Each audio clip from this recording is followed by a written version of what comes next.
ఒకేసారి ఒకే ఫ్రేమ్ లో 4 big breakings back to back ఇప్పుడు చూడబోతున్నాం. ఫస్ట్ బ్రేకింగ్, ఆగస్ట్ లోపు 3 విడతల్లో రైతు రుణమాఫీ చేస్తామంటోంది తెలంగాణ సర్కార్. ఇక సెకండ్ బ్రేకింగ్ చూస్తే భీమిలిలో ఎర్రమట్టి దిబ్బల్లో అడ్డగోలు తవ్వకాలపై పర్యావరణవేత్తలు ఆందోళన వ్యక్తం చేస్తున్నారు. ఇక థర్డ్ బ్రేకింగ్ చూస్తున్నాం, విశాఖ పెదగంట్యాడలో బాలికపై ప్రేమోన్మాది కత్తితో దాడి చేశాడు. ఫోర్త్ బ్రేకింగ్ చూస్తే తెలుగు రాష్ట్రాల్లో మరో 2-3 రోజుల పాటు భారీ వర్ష సూచన చేసింది వాతావరణ శాఖ. ఇక ఈ 4 బ్రేకింగ్స్ ని డీటెయిల్ గా చూద్దాం. ఫస్ట్ బ్రేకింగ్, ఆగస్ట్ లోపు 3 విడతల్లో రైతు రుణమాఫీ చేస్తామంటున్నారు. రేపు 1 లక్ష వరకు ఉన్న రైతు రుణమాఫీ ఆగస్ట్ లో 3 విడతల్లో కలిపి మొత్తం 2 లక్షలు మాఫీ చేస్తామంటున్నారు.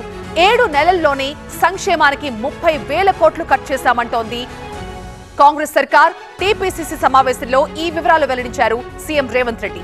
భీమిలి ఎర్రమట్టి దిబ్బల్లో అడ్డగోలు తవ్వకాలపై ఆందోళన వ్యక్తం చేస్తున్నారు పర్యావరణవేత్తలు. తవ్వకాలు ఆపాలని ఆదేశించింది ఏపీ ప్రభుత్వం.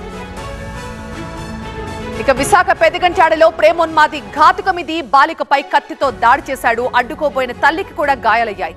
ప్రస్తుతం పరారీలో ఉన్న నిందితుడు సిద్ధు కోసం గాలింపు కూడా జరుగుతోంది.